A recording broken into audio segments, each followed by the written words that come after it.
आज इस पावन अवसर पर धर्म के संस्थापक माने जाने वाले धर्म के रक्षक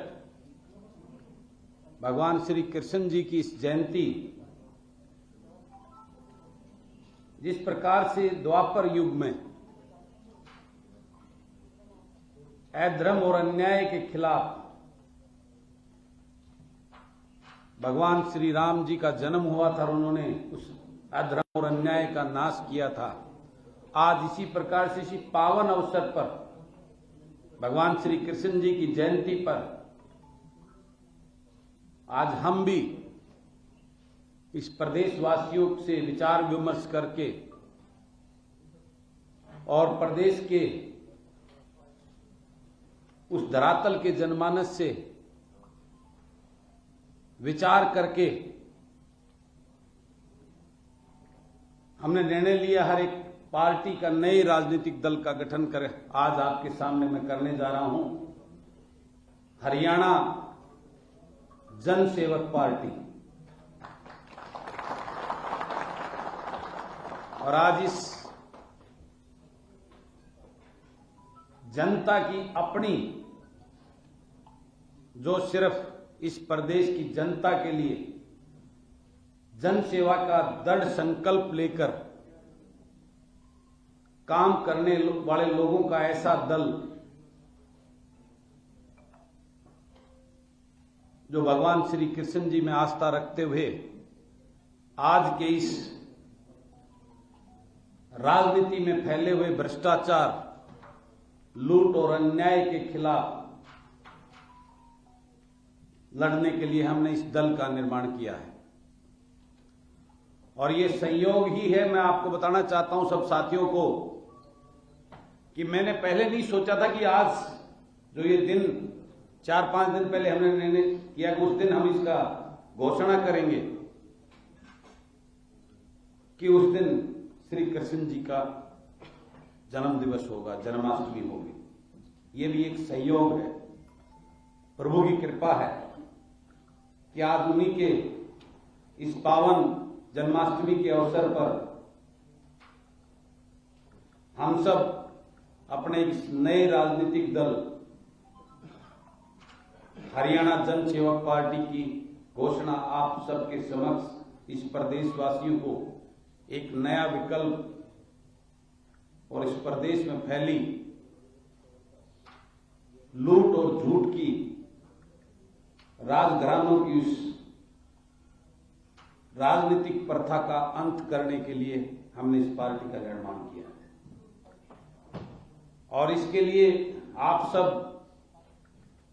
पत्रकार छायाकार साथियों का मैं आभार व्यक्त करता हूं, धन्यवाद करता हूं कि आप सब ने आज इस घोषणा के अवसर पर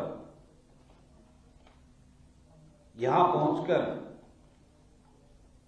आपके माध्यम से इस प्रदेशवासियों को ये संदेश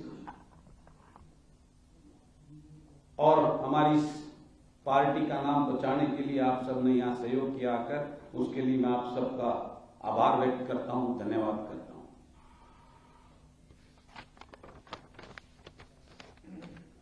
आज प्रदेश के लोग के जहन में एक सवाल भी होगा,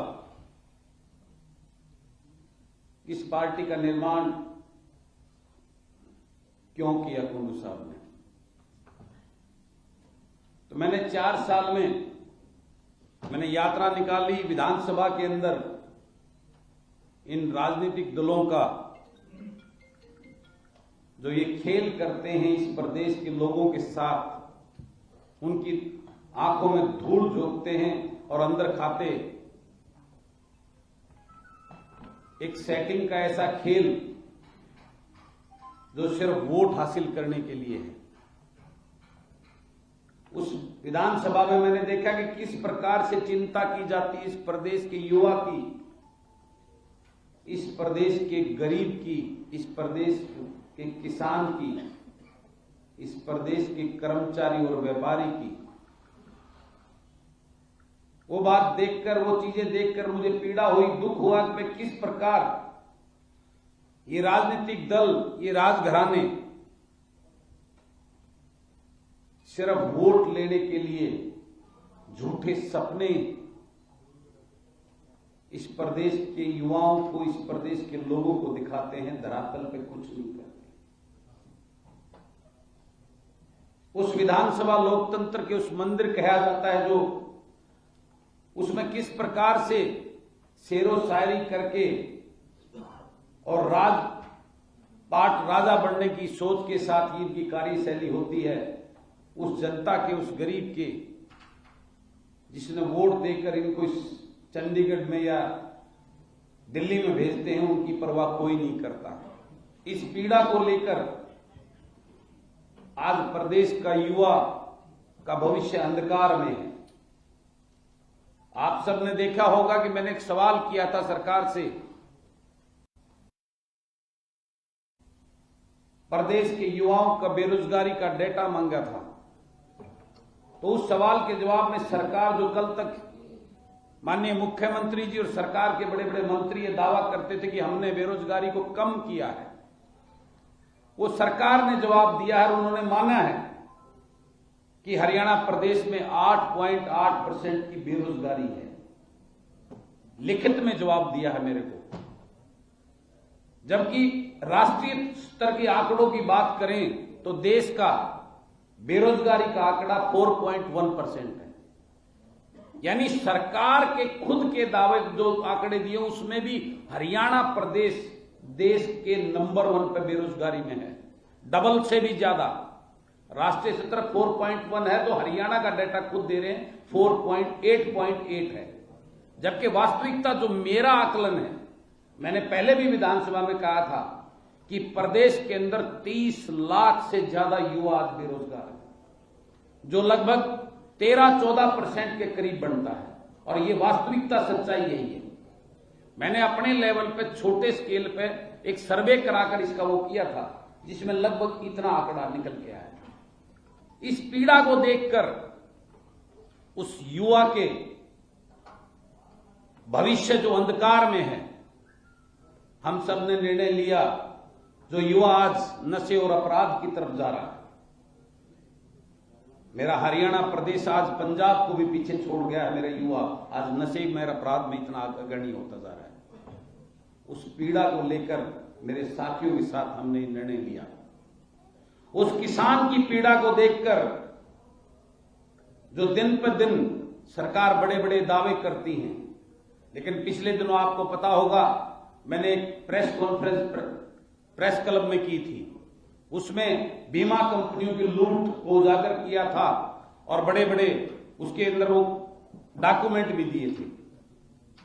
लेकिन उसके बाद भी कुछ नहीं हुआ, क्योंकि वो बीमा कंपनियां सरकार की सह के बिना ऐसा नहीं कर सकती। आज उसका, किसान का प्रीमियम उसके अकाउंट से काट लिया जाता है और 1.5 साल तक जब मुआवजा देने की बात आती है तो उसको रिजेक्ट करके उसके पास मैसेज कर दिया जाता है। ना उसका प्रीमियम का जो अमाउंट है वो भी रिफंड नहीं किया जाता। इतना बड़ा खेल आज वो बीमा कंपनियां इस प्रदेश के किसान के साथ कर रही हैं। उस पीड़ा को देखकर कर्मचारी,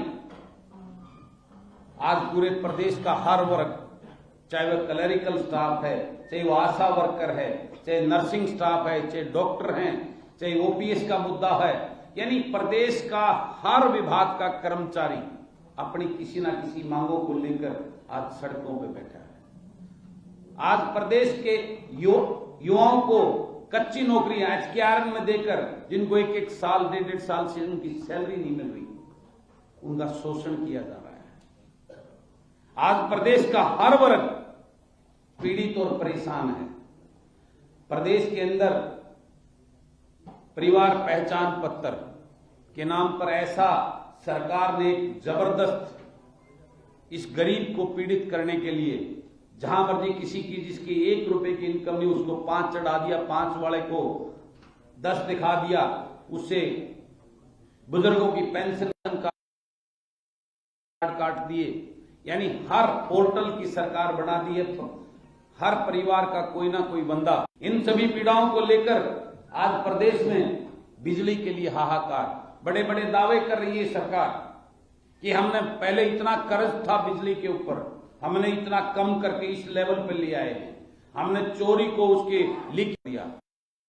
जबकि इन्होंने प्रदेश के अंदर जो मीटर लगाए हैं, पहले जिस गरीब के घर में 200 रुपए का बिल आता था, आज उसके घर में 2000 रुपए का बिल आता है। अनेकों चीजों से दुखी होकर मेरी टीम ने, हम सब ने ये निर्णय लिया कि सारे राजनीतिक दल अंदर से एक अथाह संपत्ति के मालिक हैं। उनके पास कोई 50,000 करोड़, कोई 40,000 करोड़, कोई 20,000 करोड़ से कम का मालिक ने सोचा कि इस पूरा जो खेल है, इस प्रदेश के गरीब के खून पसीने के जो टैक्स भरते हैं उसको लूट कर इन लोगों ने ये अपने रजवाड़े, ये बड़ी बड़ी चीजें खड़ी की हैं।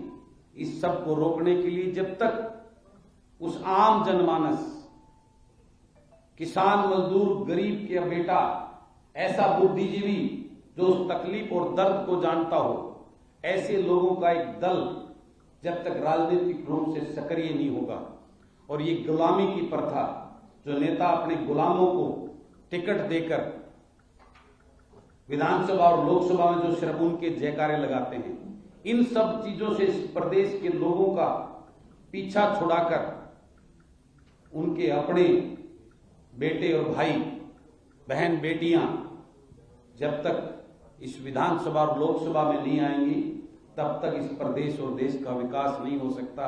इस प्रदेश के गरीब का, किसान का, युवाओं का भला नहीं हो सकता। इसी सोच को पर विचार करते हुए हमने हरियाणा जन सेवक पार्टी का निर्माण किया है और एक जन सेवा के दृढ़ संकल्प को लेकर सपने लोगों के होंगे और प्रयास हमारा होगा उसको सच करने का। इस सोच के साथ इस राजनीतिक दल का गठन किया है। ये मेरा उसके बारे में। बाकी आने वाली 1 नवंबर को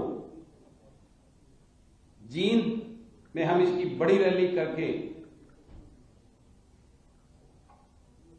पार्टी के सभी पदाधिकारी, पूरी बॉडी का अनाउंसमेंट करेंगे और पार्टी का मैनिफेस्टो अनाउंस करेंगे। किस रोड मैप को लेकर, किस प्रकार की कार्यशैली को लेकर जनता के बीच में, जनता के लिए हम काम करेंगे। ये सारी चीज 1 नवंबर और मैनिफेस्टो की घोषणा आप सब साथियों के बीच में एक बड़ी रैली करके 1 नवंबर को करने का हमने निर्णय लिया है। ये मेरा पूरा विवरण, उद्देश्य और किस सोच को लेकर हमने इस पार्टी का निर्माण किया है, आप सबके समक्ष रखा है। आपका कोई सवाल, कोई क्वेश्चन हो तो आप कर सकते हैं। आप सबका बहुत बहुत धन्यवाद।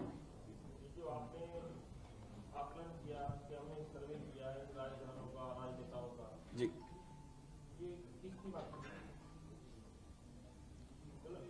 इसमें जो ये सारे ही जो राजघराने, जिसका दादा परदादा जो 5-4 घराने हैं, इन्हीं के इर्द गिर्द इस प्रदेश की, आप सब जानते हैं, कई बार राजनीति में डायरेक्ट नाम लेके इनडायरेक्ट वे में भी उस बात को समझा जाता है। हाँ, उस बात को आप समझते हैं।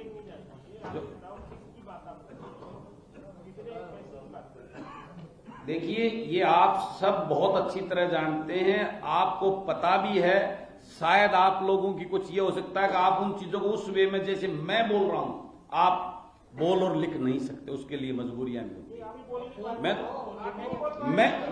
मैं आप लिखेंगे, आप लिखिए, चौटाला परिवार के पास अथाह संपत्ति कहां से आई, कौन से बिजनेस उनके हैं, ठीक है, कांग्रेस के नेता हैं, ये इनके पास कैसे संपत्तियां आई जो हजारों करोड़ के कोठियों में रहते हैं, चाहे उसमें बंसीलाल परिवार हो, चाहे भजनलाल परिवार जो अब भाजपा में आ गया है, चाहे हुड्डा फैमिली हो या और कोई फैमिली हो, इन सब का इतिहास लिख के देखिए कहां से आएगा। आप लिखने की हिम्मत रखिए, बोलने की हिम्मत मेरे अंदर है।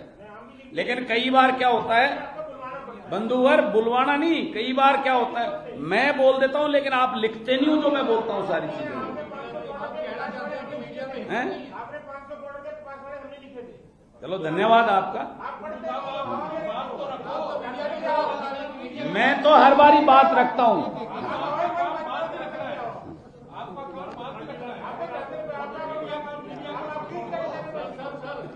ऐसा है बंधु, ऐसा है, मेरी सुनिए आप हर बार, एक मिनट मैं आपकी बात सुनता हूं। मैं आरोप, चलो धन्यवाद आपकी, आप मैं पर्टिकुलर आपकी बात नहीं की मैंने, आप अपने ऊपर इतना डायरेक्ट ना लिया करो, आप तो इतना डायरेक्ट मत लिया, और हर बार आप मेरे को उलझाने की कोशिश करते हैं, हर बार मेरी प्रेस में बीच में आप विघन डालते हैं। ये आप नहीं, ये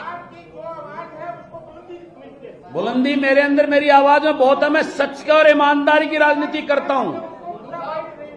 मैं ये दल मैंने इसलिए बनाया कि इसमें सिवाय सच्चाई के और लोगों के लिए और ईमानदारी से अपनी ड्यूटी करने की सोच वाले ही लोग होंगे। चुनाव का मौसम आने वाला है, 2024 है, पहले लोकसभा चुनाव होंगे, फिर विधानसभा चुनाव होंगे जी। हरियाणा जन सेवक पार्टी किसी के साथ भी गठबंधन नहीं करेगी। आपका कहने का तात्पर्य यही है कि कांग्रेस भी भ्रष्टाचारी है, इनेलो भी है, भारतीय जनता पार्टी में कुछ नेता है, आपने ये कहा, तो क्या कल को अगर गठबंधन करना पड़ता है तो आप किसी भी पार्टी के साथ नहीं जाएंगे? देखिए ऐसा है, आपने बोला है, मैंने बोला है राजनीतिक दलों के पार्टी कोई खराब नहीं होती, उसके नेता खराब होते हैं। ये मेरी भी पार्टी के नाम बना है, कल को अगर इसमें भी गलत लोग होंगे, पार्टी नहीं, उस नेता खराब होते हैं। अगर अच्छी विचारधारा वाले कोई लोग हमारे साथ जुड़ना चाहेंगे तो निश्चित रूप से उस बारे में भी हम विचार करेंगे। अच्छी विचारधारा वाले दिखते कौन है सर? हैं? कल को आपसे आप आएंगे अच्छे विचार, तो मैंने कहा ना, ऐसा कोई हमारी विचारधारा के अनुरूप कोई साथी हमें मिलता है और हमारे साथ जुड़ता है तो निश्चित रूप से हम उसके ऊपर विचार करेंगे। मेरी विचारधारा की परिभाषा मैंने बताई, ईमानदारी, जनता के लिए काम करना, जन सेवा की सोच के साथ करना, भ्रष्टाचार मुक्त हरियाणा प्रदेश करना, बेरोजगारी को जड़ से खत्म करना, प्रदेश को नशा मुक्त बनाना, प्रदेश के किसान, कर्मचारी, व्यापारी को खुशहाल करना, इस प्रदेश को जातिवाद से मुक्त करके इस प्रदेश को प्यार प्रेम भाईचारे का वो हरियाणा बनाना जिसका जिक्र सदियों से होता है। इस वक्त हरियाणा विधानसभा में भाजपा और हलुपा, जेजेपी और कांग्रेस के एमएलए हैं और इन लोग में एमएलए हैं। इन सबको सामने कहा कि पहले विधानसभा टोटल देख ली, घराने हैं, पैसा है। बिल्कुल, इसमें कोई दो राय नहीं। पहले आज से 9 साल पहले मैं बताता हूँ, 9 साल पहले प्रदेश के लोग, वही बताता हूँ।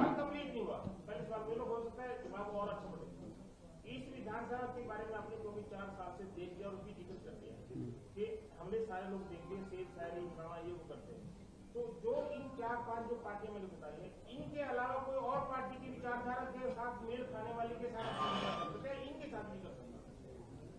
आज मुख्य रूप से बात करें तो 3 दल हरियाणा विधानसभा में बैठे हैं। एक तो भाजपा और जजपा जो ठगबंधन है, जो इस प्रदेश को लूटने पे लगा हुआ है, और दूसरा उसके सामने कांग्रेस बैठी है।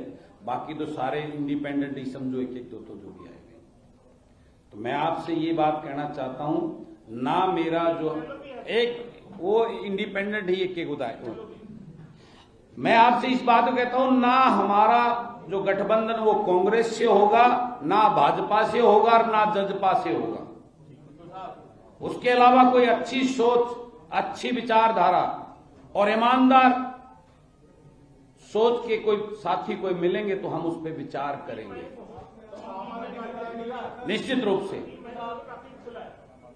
आपका जो एक करेंगे तो ये आप 90 सीटों पे लड़ने का है कि आसादा है या कोई खास इलाका? बहुत आपने अच्छा सवाल किया है। देखिए, मैंने पहले भी इसके थोड़े बहुत हिंट आप सब साथियों को दिए थे। मेरा ये दल बनाने का उद्देश्य ये है कि राजनीति को स्वच्छ करना। उसके लिए मुझे अगर 2 लोग अच्छे मिलेंगे, ईमानदार सोच के, जन सेवा की भावना के मिलेंगे तो 2 पे लड़ूंगा, और अगर 10 मिलेंगे तो 10 लड़ूंगा, 20 मिलेंगे तो 20 पे लड़ूंगा, और 50 मिलेंगे तो 50 पे मिलूंगा, और 90 मिलेंगे तो 90 पे लड़ूंगा। मैं ऐसे बंदर बांट करके टिकट नहीं बांटेंगे हम इस पार्टी की। कोई भी आया, जैसा मर्जी आया, उसको टिकट दे दी। हम उस व्यक्ति का पूर्ण रूप से उसका सर्वे कराकर, पैसे लेकर टिकट मत दो। ये मैं माइक के सामने क्या बोलूंगा, वैसे मेरा जवाब क्या होगा आप जानते हैं, लेकिन ये सच्चाई आगे आपके सामने। तो मैं सर्वे करूंगा, जनता जिसको जनता चाहेगी कि ये हमारा प्रतिनिधि हो, उसको हम आगे लेके आएंगे, जो पढ़ा लिखा, ईमानदार और निष्ठावान हो। लोकसभा पे भी अभी विचार करेंगे, लेकिन अभी हमारा ज्यादा टारगेट है नहीं, क्योंकि अभी लोकसभा के अंदर कम समय बचा हुआ है। उस लेवल की तैयारी क्या होती है क्या नहीं, लेकिन मैं अभी उस बात से मना भी नहीं कर रहा कि मैं नहीं लड़ूंगा। पार्टी की पूर्ण रूप से औपचारिकता हो गई है। हमारे को कल ही इसका रजिस्ट्रेशन मिल गया, उसके बाद ही मैं आप सबके सामने आया हूं। अदरवाइज तो आप में से कोई साथी मुझे सवाल कर देता कि पार्टी बनी नहीं, आप कैसे घोषणा कर रहे हो। क्योंकि मैं कम से कम मीडिया का जो स्तंभ है, बहुत मजबूत स्तंभ है, उसका सम्मान करता हूं, उससे डरता भी हूं। मेरा विश्वास इस स्तंभ, जिसको शायद कुछ आज के दलों ने कमजोर समझ रखा है या उसको दबाने की, लेकिन मेरी आस्था और विश्वास इस कलम की पावर में, चाहे वो छायाकार, चाहे पत्रकार हो, उन सब में मेरा आस्था और विश्वास है। और मैं ये मानता हूं जिस दिन ये ताकत कमजोर पड़ गई, उस दिन शायद लोकतंत्र नहीं बचेगा। आपने इसका टेक्निकल विधायक कोई पार्टी ज्वाइन नहीं कर सकता, कोई पार्टी। मैंने कब कहा है मैं इसके साथ खड़ा हूं, भी कब कहा है कि मैं जो है इसका जो है वो राष्ट्रीय अध्यक्ष बन के आपके सामने आ गया। इन बातों को तो मैं भी जानता हूं। मैं इस विचारधारा के साथ हूं, और इस विचारधारा की बॉडी आपको जो है ना 1 नवंबर को देंगे कौन होगी। ये इससे पहले हरियाणा में हबीबा, हजका, जनचेतना पार्टी, अनेकों पार्टियां बनी और पता नहीं आज कहाँ है, गायब होगी। किसी पार्टी ने अपनी पार्टी को मर्ज कर दिया, कोई पार्टी कहीं चली गई। आपकी तरह ही बड़े बड़े मतलब एजेंडे के साथ मैदान में आए थे। हरियाणा जनसेवक पार्टी अपना, आपने बताया कि आपके एजेंडे ये है, इस तरीके से आप लोगों को जोड़ेंगे, लेकिन कामयाबी के लिए आपको लगता है कि केवल आपकी इस तरह की जो तैयारी, इससे आप कामयाब हो जाएंगे, जो आपका उद्देश्य है उसमें? बिल्कुल, आपका जो सवाल है वो बहुत ही एक गंभीर सवाल है, एक गंभीर आपका सवाल है, जिसकी वजह से आज लोगों का इन राजनीतिक दलों पर से, उन नेताओं के ऊपर से विश्वास उठ गया है। और जिन पार्टियों की आप बात कर रहे हो, वैसे तो पार्टियां आपको हरियाणा प्रदेश में भी अनेकों, पता नहीं कोई भी बना सकता है, लोकतंत्र के अंदर सबको अधिकार है। लेकिन 2, 4, 5 जो पार्टियां आपने जिसका नाम लिया, वो सभी राजनीतिक राजघरानों के लोगों ने बनाई थी। और वो इसलिए बनाई थी कि वो उससे पूर्व में अपनी पार्टियों के मुखिया रहे, एक छत्रा उनका राज रहा है, वो राजा थे, और वो अपनी सल्तनत इस प्रदेश को समझने लगे थे कि हम जब तक रहे, या मेरी पीढ़ी दर पीढ़ी वो राजा रहे। और जब उससे उनको उतार दिया गया तो उन्होंने नए दल बनाकर अपनी को आगे बढ़ाने का प्रयास किया। वो राजा बनने की सोच लेकर आए थे। मैं राजा बनने की सोच लेकर नहीं आया, इस प्रदेश के लोगों का भला करने की सोच लेकर आया। मेरा उद्देश्य यह नहीं है कि मैं इस प्रदेश का मुख्यमंत्री बनूं। मेरा उद्देश्य है कि मेरे इस प्रदेश का युवा खुशहाल कैसे हो। आज मेरे इस प्रदेश के युवा का भविष्य अंधकार में है। आज ये प्रदेश बेरोजगारी में नंबर 1 हो गया है। आज मेरा प्रदेश हिंदुस्तान का सबसे असुरक्षित प्रदेश हो गया है। ये आंकड़ा है जो गवर्नमेंट खुद दर्शाती है। मैं उस पीड़ा को लेकर लोगों को जगाने के लिए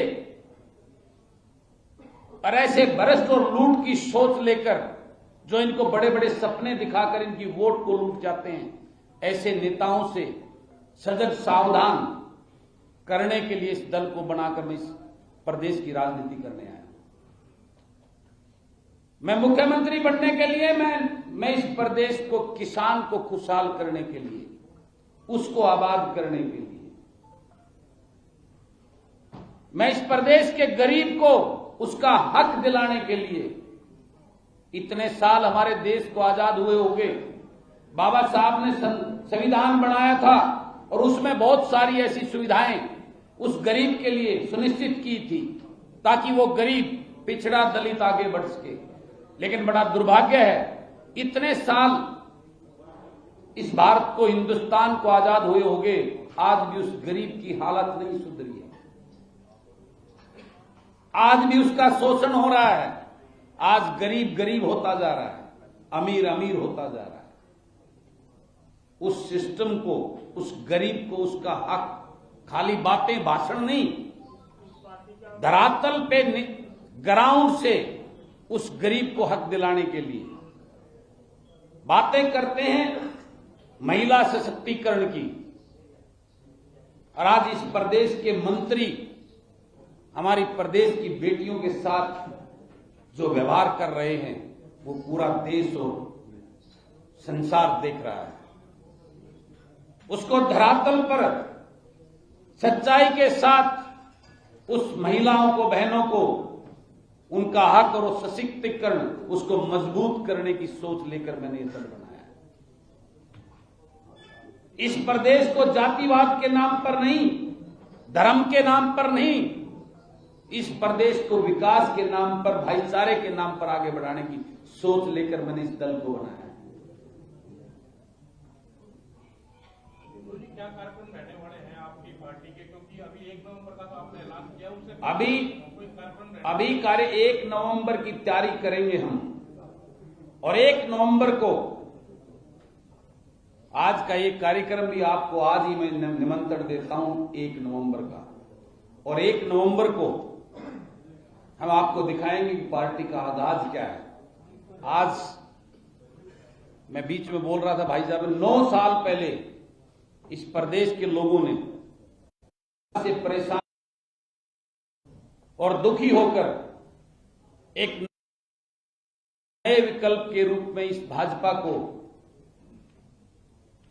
चुना था। बड़े बड़े सपने दिखाए थे भाजपा पार्टी के नेताओं ने, और जो भाजपा इस प्रदेश में कहीं नहीं थी, इन लोगों ने उसमें आकर, इस प्रदेश के लोगों ने उसी भाजपा को पूर्ण बहुमत देकर हरियाणा प्रदेश की सरकार की चाबी सौंपी थी। लेकिन उसके बाद अभी 9 साल हो गए। मैं ये कहने में मुझे कोई गुरेज नहीं कि आज इस प्रदेश की भाजपा सरकार ने उस कांग्रेस को ही अच्छा कहलवा दिया। ये मैं स्टेज से बोलते हुए, मुझे कोई इस बात में वो नहीं है।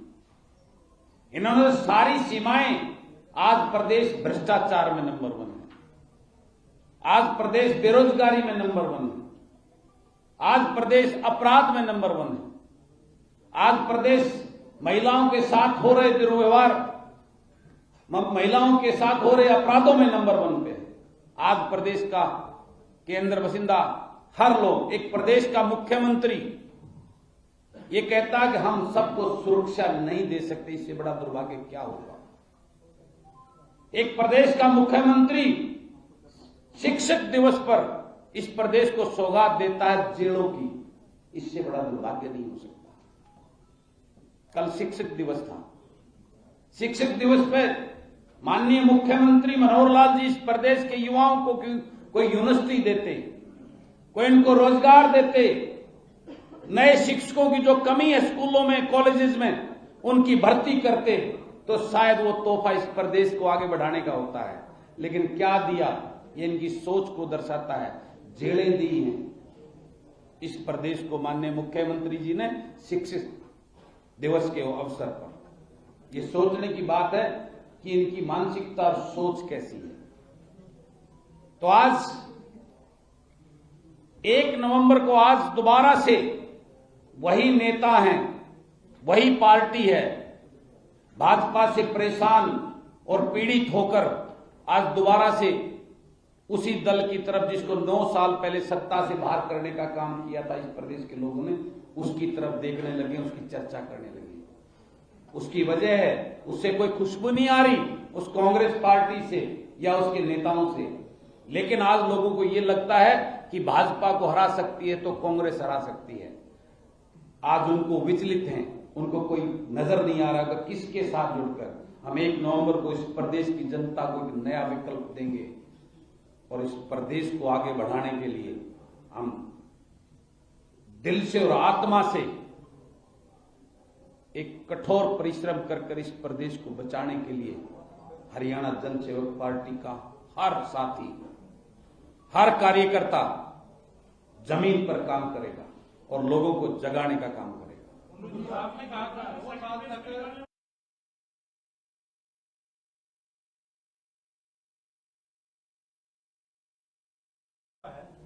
उसके अंदर आइए सत्ता के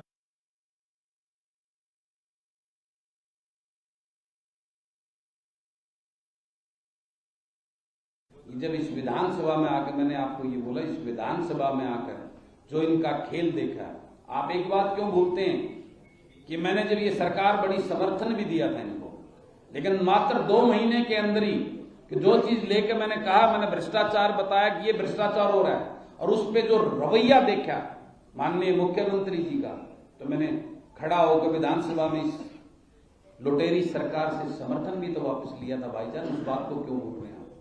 शायद इतिहास में पहला ऐसा वो केस होगा जो सरकार नई बनी है। अगर मैं भी चाहता तो 5 साल मलाई लूट लेता, गोपाल कांडा की तरह प्लॉटिंग करता, हाउसिंग बनाता, हजारों करोड़ रुपए कमा लेता। लेकिन मेरी सोच और इरादे जनता की सेवा करने के उससे आया हूं। मैं नॉन पॉलिटिकल फैमिली से हूं, तो मेरी वो बात इस बात का सबूत है कि बलराज कुंडू की सोच, और वो बात इस बात का भी सबूत है, अगर ये बात आम जनता को इनकी पता लग जाए तो इनको वोट कौन देगा, इनको घुसने भी नहीं देगा। इस सच्चाई का पता इस विधानसभा में आने के लगता है। जो मुझे लगा तो 2-2.5 महीने के अंदर ही उस लूट और झूठ की सरकार से मैंने अपना किनारा करके अपनी आवाज को उन लोगों के लिए जो उनके हक थे उसके लिए उठाना शुरू किया। ये पार्टी का मुख्यालय कहाँ और सदस्य अभियान आप कब शुरू करेंगे? सदस्य अभियान हम आज घोषणा करने के बाद में सदस्य अभियान शुरू कर रहे हैं और इसका मुख्यालय रोहतक में है, और बाकी पूरी जानकारी कौन कौन बॉडी में होंगे, कितने इसके सदस्य, 1 नवंबर के लिए भी थोड़ा सस्पेंस रखना जरूरी है। सारी बातें आज ही बता देंगे तो 1 नवंबर को क्या पूछोगे आप? इस प्रदेश के लोगों को आप सबके माध्यम से एक जिज्ञासा भी होनी चाहिए कि बलराज कुंडू क्या करने जा रहा है 1 नवंबर को। तो वो इतना सस्पेंस हम रखते हुए 1 नवंबर को मिलेंगे, और 1 नवंबर को मैं आपसे वादा करता हूं एक नया धमाका, क्योंकि जींद जिला जो है वो इस प्रदेश का हार्ट है, दिल है, सेंटर है, और जींद जिले से उठी हुई राजनीतिक चिंगारी इस प्रदेश की राजनीतिक व्यवस्थाओं को बदलने का काम कर रही है। कहते नहीं, होता भी ऐसा है, होता भी पुराना इतिहास आप देखेंगे, आप बहुत सीनियर पत्रकार हैं तो आप आकलन करेंगे, निश्चित रूप से वहां बदलाव भी हो। तो बदलाव वो बात अलग है, बदलाव वो झूठ बोल के बदलाव कर लेते हैं दोबारा जब तक समझ आए, लेकिन अब की बार इस विश्वास को हम बरकरार करेंगे इस प्रदेश की जनता का।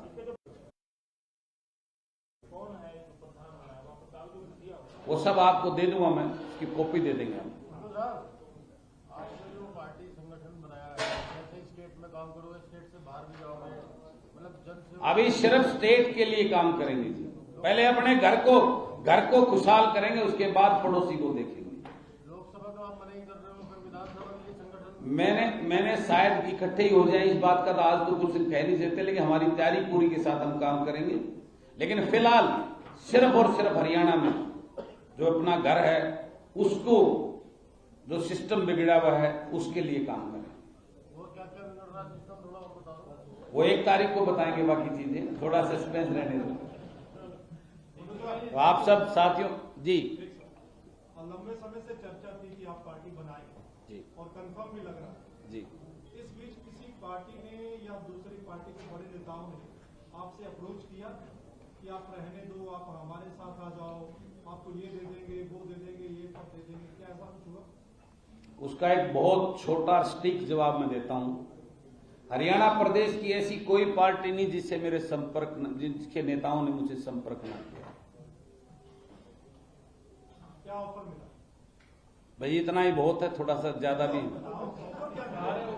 मैंने कहा ना बहुत ऑफर मिले ना, चीफ मिनिस्टर का नहीं मिला।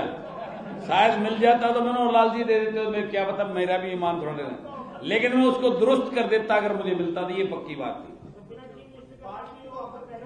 मेरा सोच मैंने अभी आपको बताई है। मैं मुख्यमंत्री की सोच लेकर इस राजनीति में नहीं आया। मैं इस प्रदेश की खुशहाली के लिए इस राजनीति में नहीं, चीफ मिनिस्टर कोई और बहुत अच्छे पढ़े लिखे विद्वान, और हमारे को बहुत इस हरियाणा प्रदेश में कमी नहीं है लोगों की। ये शायद आप मीडिया, ये राजनीतिक घरों को देख रहे हैं। आज हर गली में, हर गांव में, हर शहर में बहुत पढ़े लिखे बुद्धिजीवी, अच्छी सोच के इंसान हैं, किसी को भी बना लेंगे। हरियाणा जनसेवक पार्टी अगर पूर्ण बहुमत में आती है तो बलराज टुडू मुख्यमंत्री नहीं बनेंगे, ये कह रहे हैं।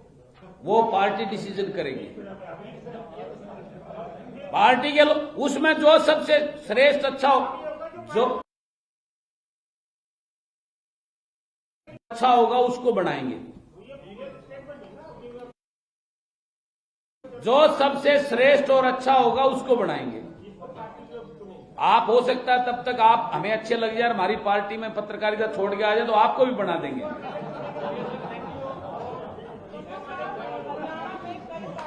बहुत बहुत धन्यवाद आप सभी साथियों का, और सभी से निवेदन है, एक छोटा सा लंच का मैंने किया है। मुझे एक सवाल है जी। जो हरियाणा में अलग अलग पार्टियों में कई ऐसे नेता हैं जो हाशिए पर हैं, लेकिन उनका अच्छा जनाधार है, लेकिन किन्हीं और कारणों से चलते उन्हें तवज्जो नहीं दी उनकी संबंधित पार्टियों ने। क्या आपके द्वारा प्रदेश में अलग अलग विधानसभा क्षेत्रों में ऐसे किसी नेता या किसी नेताओं से संपर्क किया गया है जो आपके साथ इस जनसेवक पार्टी के बैनर तले जुड़े? पार्टी का घोषणा, अनाउंसमेंट नाम आज ही आपके सामने हमने किया है। अब करेंगे ना, पार्टी की घोषणा की तभी तो कोई संपर्क करेगा। रही बात अगला सवाल आपने किया कि ऐसे लोग हैं, हर पार्टी में, कहा अच्छे बुरे लोग होते हैं, नेता होते हैं। हर पार्टी में अच्छे और ईमानदार लोग भी हैं, ये सब आप भी जानते हैं और मैं भी जानता हूं। उनमें से कोई अच्छा ईमानदार जो हमारी सोच के अनुसार काम करना चाहता होगा, अगर वो हमारे पास आएगा तो उसका हर वक्त स्वागत होगा, वेलकम होगा। हम उसको अपने साथ जोड़ने में कोई हिचकाई नहीं करेंगे।